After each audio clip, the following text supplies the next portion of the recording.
Find out how you can calculate the EPS of a company and use it wisely to make sound investment decisions. EPS, or earnings per share, is a measure that indicates a company's profitability.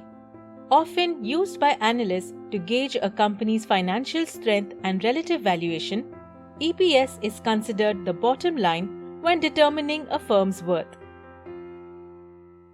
EPS is calculated by first determining the company's net profits or net income.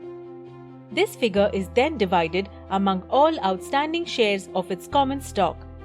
Since the number of outstanding shares keeps varying and fluctuates over time, it's more accurate to use the average number of common shares. As explained, basic EPS is when we divide the company's net profit by its outstanding shares. It is a simple definition and the number that is most commonly reported. On the other hand, diluted EPS is a bit more complex, as it considers an expansive definition of a company's outstanding shares. You see, it includes shares that may not be outstanding currently but could become so in the future if stock options, convertible securities were to be exercised.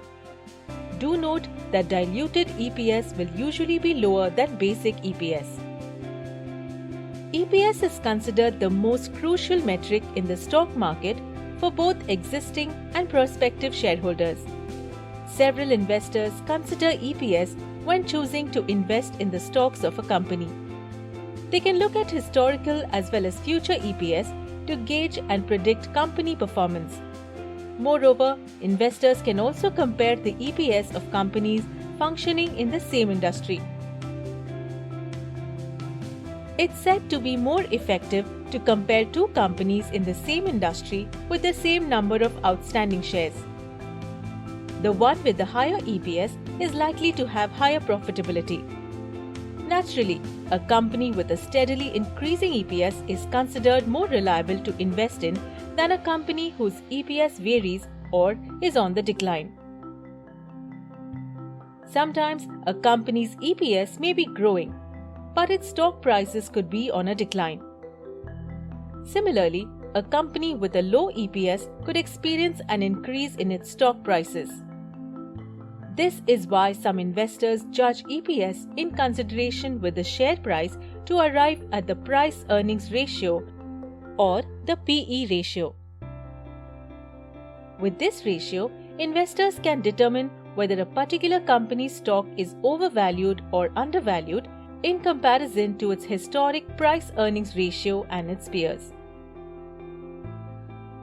EPS is a common yet relevant metric often used in the financial industry.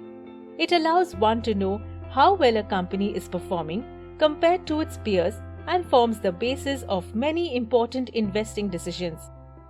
However, EPS must not be considered alone.